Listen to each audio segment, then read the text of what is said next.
అశ్వ సంవత్సరంలో కైలాస యాత్ర Sri Gayatri tours and travels 8977349696. అందరికీ నమస్కారం. వేదిక మీద ఉన్నటువంటి సభాధ్యక్షులు కాట్సాన్ రాంభూపాల్ రెడ్డి గారికి, అలాగే పెద్దలు మాజీ మంత్రివర్యులు పెద్దిరెడ్డి రామచంద్రారెడ్డి గారికి, పెద్దలు party general secretary Sajjala Ramakrishna Reddy గారికి, తక్కువ సమయంలో పోలీసులు పర్మిషన్ ఇచ్చిన తక్కువ సమయంలో ఇంత మంచి అరేంజ్మెంట్ చేసినటువంటి యువ కిషోరం, యువ నాయకుడు మిత్రులు సిద్ధార్థరెడ్డి గారికి,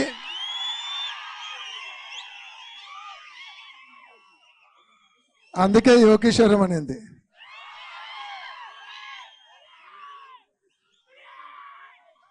నందికొట్కూరు ఇన్ఛార్జ్ డాక్టర్ సుధీర్ గారికి, వేదిక మీద ఉన్నటువంటి పెద్దలకు, ముఖ్యంగా రాయలసీమ ఎత్తిపోతల సాధించడానికి వచ్చేటువంటి రైతు సోదరులందరికీ హృదయపూర్వక నమస్కారాలు తెలియజేస్తా ఉన్నాం.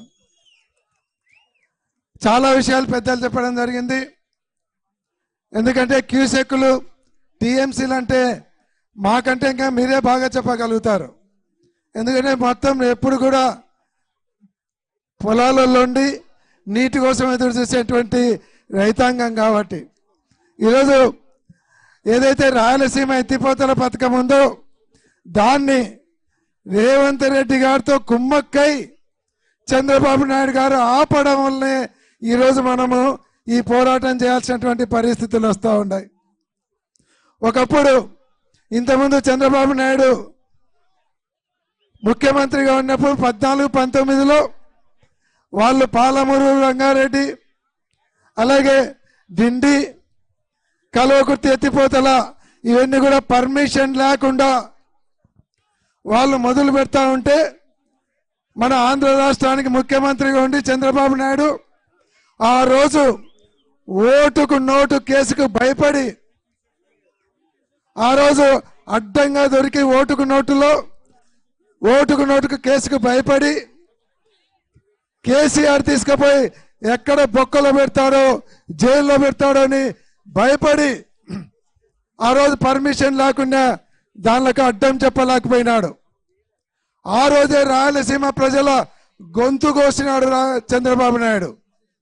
ఈరోజు మళ్ళీ ఆయన శిష్యుడైనటువంటి రేవంత్ రెడ్డి అడిగినాడని ఆయనకు బహుమతిగా రాయలసీమ ఎత్తిపోతల పథకాన్ని ఆపుతాడని చెప్పాడు. ఎవరు నాయన జాగీర్ అనుకుంటున్నాడు చంద్రబాబు నాయుడు. రాయలసీమ ఎత్తిపోతల పథకం అనేది రాయలసీమ వాసుల హక్కు. అది జీవనాడి. రాయలసీమే కాకుండా నెల్లూరు ప్రకాశానికి కూడా పనికొచ్చేటువంటి జీవనాడది. అటువంటి దాన్ని ఆయన శిష్యుడికి శిష్య మీద ప్రేమతో ఆయన వాగ్దానం చేస్తాడు. ఆ మాట మనం చెప్పడం లేదు. రేవంత్ రెడ్డి అసెంబ్లీలో చెప్పినాడు, నేను అడిగితే నా మీద అభిమానంతో ఆపినాడని. కాబట్టి ఆ రోజు కేసీఆర్కు భయపడి జైల్లో పెడతాడని భయపడి ఈరోజు శిష్యుని మీద ప్రేమతో దీన్నంతా ఆపినందుకు ఈరోజు నిజంగా రాయలసీమ వాసులందరం కూడా ఒక్కటే మనవి చేస్తా ఉన్నాను.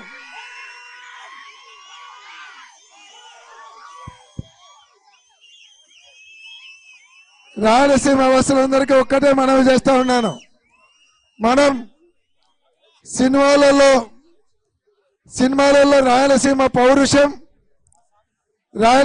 పౌరుషం అని చెప్తుంటే జబ్బలు చర్చుకోవడం కాదు.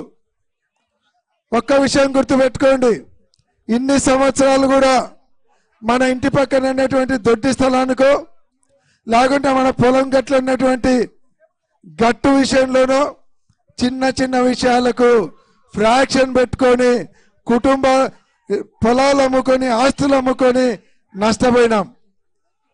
కానీ ఈరోజు మన భవిష్యత్తుకే నష్టం చేస్తూ ఉన్నాడు. కాబట్టి అసలైన రాయలసీమ పౌరుషం చూపించాల్సింది ఇప్పుడు మనం. మన చిన్న తగాదాలకు పోయి ఫ్రాక్షన్ చేసుకోవడం కాదు పౌరుషం అంటే.